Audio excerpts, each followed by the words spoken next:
ஓம் ஸ்ரீ குருப்பியோ நமக. நன்றாக குருவாழ்க, குருவே துணை. பரபிரம்ம ருத்ரகாயத்ரி ஞானஸ்தலத்து நண்பர்களுக்கு வணக்கங்களும் வாழ்த்துக்களும்.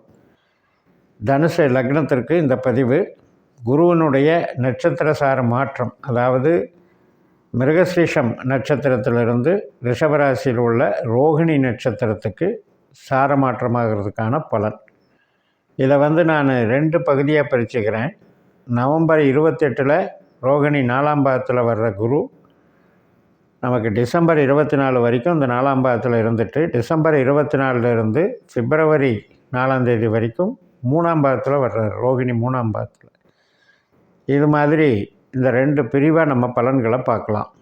இப்போ நம்ம லக்னாதிபதியாகவே குரு இருந்தாலும் குருவனுடைய நட்சத்திர அமைப்பு இயற்கையிலேயே எங்கே அமைஞ்சிருக்கு அப்படின்னா 3ஆம் இடத்துலையும் 7ஆம் இடத்துலையும் 11ஆம் இடத்துலையும் அமைஞ்சிருக்கு. அப்படிப்பட்ட குரு அந்த 3ஆம் இடத்துக்கும் 7ஆம் இடத்துக்கும் 11ஆம் இடத்துக்கும் ஆகாத அமைப்பில் தான் உட்கார்ந்துருக்கார். அதனால் ஒரு மாற்றம் பண்ணலான்னு நினைக்கும்போது தடைகள் ஏற்படுறது, நம்முடைய மனசில் தேவையில்லாத ஒரு குழப்பங்கள் உண்டாகிறது, கணவன் மனைவி உறவில் சில அதிருப்திகள் ஏற்படுறது அல்லது உடல்நலம் பாதிக்கப்படுறது, மூத்த சகோதர சகோதரி நண்பர்கள் வழியில் ஏற்படக்கூடிய கஷ்ட நஷ்டங்கள், இத்தனையும் இந்த குரு பயிற்சி நம்மளுக்கு பண்ணிகிட்ருக்கு. நம்மளுடைய பாஸ்கர அஸ்ட்ராலஜி சிஸ்டம் படி ஒரு பயிற்சி, ஒரு பலன் அப்படிங்கிறது எல்லாமே நம்ம ஜனன ஜாதகத்தில் உள்ள அமைப்பு படி நடக்கும், விதிப்படி நடக்கும். திசை புத்தி அந்தரம் நடந்தால்தான் நடக்கும்.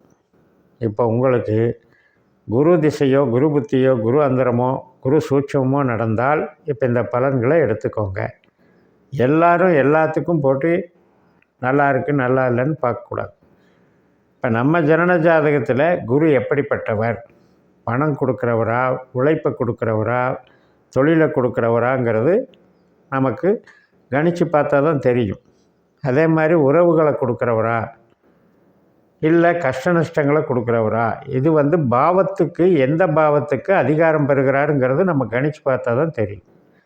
அந்த வகையில் கணித்து பார்த்துட்டு அந்த மாதிரி கிரகம் கெட்ட கிரகமாக வந்திருந்தால், 8ஆம் இடம் 12ஆம் இடம் தொடர்பாக வந்திருந்தால் நமக்கு குரு திசையோ புத்தியோ அந்தரமோ சூட்சமோ நல்லா இருக்காது.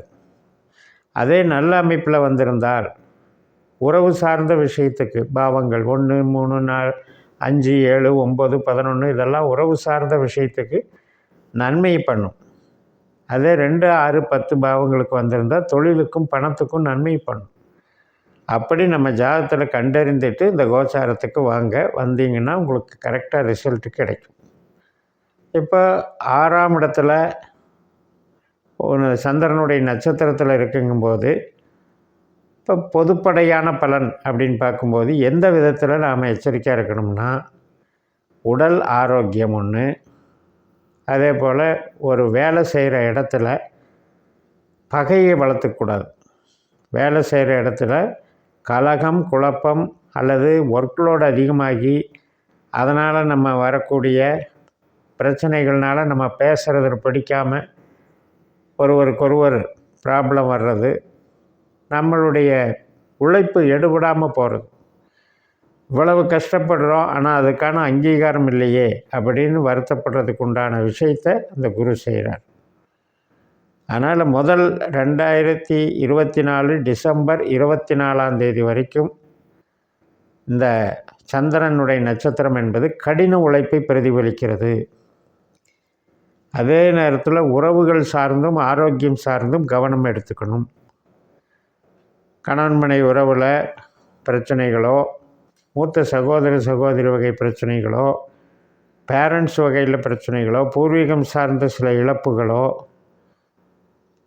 தந்தை வர்க்கத்துக்கு ஏற்படக்கூடிய இழப்புகள், தந்தைக்கு ஆரோக்கியம் பாதிக்கப்படுறது, இந்த மாதிரி ஒரு அமைப்பில் பார்த்துக்கணும். ஏன்னா நமக்கு நட்சத்திரம் தான் வேலை செய்யுதுங்கிறது தான் நம்ம சிஸ்டம் சொல்லக்கூடிய விதி. அப்போ அந்த அஷ்டமாதிபதியினுடைய சாரம் வாங்குகிறாரு குரு அப்படிங்கிறதுல கவனமாக இருக்கும். அதே டிசம்பர் 24க்கு பிறகு பிப்ரவரி 5ஆம் தேதி வரைக்குமே நமக்கு உயிர் பற்றான விஷயங்களுக்கெல்லாம் நல்லது பண்ணும். உறவுகளுக்கு நல்லது நடக்கும். பிரிஞ்சிருந்தவங்க ஒன்று சேர்றது, ஆரோக்கியம் டெவலப் ஆகிறது, நோய்கள்லேருந்து விடுபடுறது, வழக்குகள்லேருந்து விடுபடுறது, கடன்லேருந்து விடுபடுறது, கடனை அடைக்கிறது, இதுக்கெல்லாம் சாதகமாக இருக்குது. அப்போ இந்த காலம் நேரம் பார்த்து நம்ம முடிவுகள் எடுத்தோம்னா பாதிப்பு இருக்காது. ஒரு கெட்ட ஸ்தானம் நடக்கும்போது, கெட்ட பாவம் இயங்கும்போது நம்ம நல்லதை எதிர்பார்க்குறதும் பிரயோஜனம் இல்லை. ஒரு நல்ல அமைப்பு இருக்கும்போது நாம் அந்த நல்ல காரியத்தை செய்யாமல் அதில் ஈடுபடாமல் இருக்கிறதும் பிரயோஜனம் இல்லை. அப்போ இதை பகுத்து பார்த்து நம்ம தெரிஞ்சுக்கிட்டு இன்வால்வ் ஆனோம்னா அந்தந்த நிகழ்வுகள் நமக்கு சாதகமாக நடக்கும். அந்த வகையில் உங்களுக்கு குரு திசையோ புத்தியோ அந்தரமோ சூட்சுமமோ அல்லது சந்திரனுடைய திசா புத்தி அந்தரமோ நடந்தால் இந்த பலன்களெல்லாம் உங்களுக்கு டேலியாகும். பணம், கையிருப்பு பணம் அப்படிங்கிறதுக்கு நல்லா இருக்குது. ஒரு இடம் மாறலாம் அல்லது ஒரு அக்ரிமெண்ட் போடலாம், இடம் விற்கலாம் அப்படின்ற விஷயத்துக்கு நல்லா இல்லை. இடம் வாங்கின இடத்துல வீடு கட்டுறது, அதே மாதிரி கட்டடம் கட்டுறது, வாகனம் வாங்கிறது, ரியல் எஸ்டேட் பண்ணுறது, இதுக்கெல்லாம் சாதகமாக இருக்குது. இப்போ வீட்டுக்கே ஒரு பொருள் வாங்கணும், ஒரு ஃபர்னிச்சர்ஸ் வாங்கணும், டிவி வாங்கணும், அந்த மாதிரி பர்ச்சேஸ் பண்ணுறதுக்கெல்லாம் இப்போ சாதகமாக இருக்குது. இப்போ ஒரு லோன் எதிர்பார்க்குறோம், இடம் கட்டடம் சம்மந்தப்பட்டு, அது பாஸ் ஆகும். குழந்தைகள் சம்மந்தப்பட்டதில் டெவலப்மெண்ட் இருக்கும், அவங்களுடைய கல்வி பலம் உயரும். குழந்தைகளுடைய ஒரு படிப்பு அமைப்பு நல்லா இருக்கும். வேலையிலையும் நமக்கு ஒர்க்லோடு அதிகமாக இருக்கும். ஆனால் கஷ்டப்பட்டு உழைச்சுமே நல்ல பேர் இல்லையன்ற அந்த வருத்தம் இருக்கும். கணவன் மனைவி உறவில் இந்த ஃபர்ஸ்ட் ஆஃப் டிசம்பர் 24 வரைக்கும் ரொம்ப பணிஞ்சு போய்க்கணும்.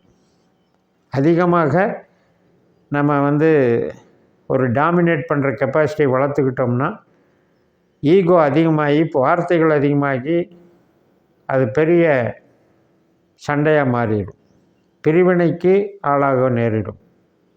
டிசம்பர் 24க்கு அப்புறம் கொஞ்சம் நார்மல் ஆயிடும், பிப்ரவரி வரைக்கும் நார்மல் ஆயிடும். அதுபோல் பூர்வீக சம்மந்தப்பட்ட விஷயங்கள் அது ரொம்ப கஷ்டப்பட்டு தான் போராடி தான் ஒவ்வொன்றிலையும் இயங்கணும். மூத்த சகோதர சகோதரி வகை, நண்பர்கள் வகை, அது சம்மந்தப்பட்டதில் கொஞ்சம் எச்சரிக்கையாக இருக்கணும். அவங்க கஷ்டப்படுறது பார்க்குறதுக்கு நமக்கு கஷ்டமாக இருக்கும். அதே மாதிரி நண்பர்கள் சார்ந்து நமக்கு நடக்கக்கூடிய அந்த பலாபலன் அவர்களுக்கு ஒரு மைனஸ் கொடுத்துக்கிட்டு இருக்குங்கிற மாதிரி. மூலதனம் போடுறது ரொம்ப யோசித்து போடுங்க. இந்த காலகட்டம், இந்த குரு சந்திரனுடைய நட்சத்திரத்தில் போடுற காலகட்டம் ஃபுல்லாகவே தவிர்க்கிறதும் நல்லது, புதுசாக ஆரம்பிக்கிறவங்க. இந்த வகையில் இந்த குருவனுடைய பலனை அடுத்தடுத்த பதிவுகளில் நம்ம ஒரு 2 மாதம் 3 மாதம் 4 மாதம் அந்த மாதிரி பிரித்து பார்க்கலான்னு சொல்லி நிறைவு செய்கிறேன். இந்த சேனலை சப்ஸ்கிரைப் பண்ணி ஷேர் பண்ணுங்கள். உங்கள் தனிப்பட்ட ஜாதக பலாபலன்களை என்னுடைய வாட்ஸ்அப் நம்பரில் தொடர்பு கொண்டு பலன் பெறுங்கள். உங்களிடமிருந்து விடைபெறுகிறேன். உங்கள் JMS. நன்றி, வணக்கம்.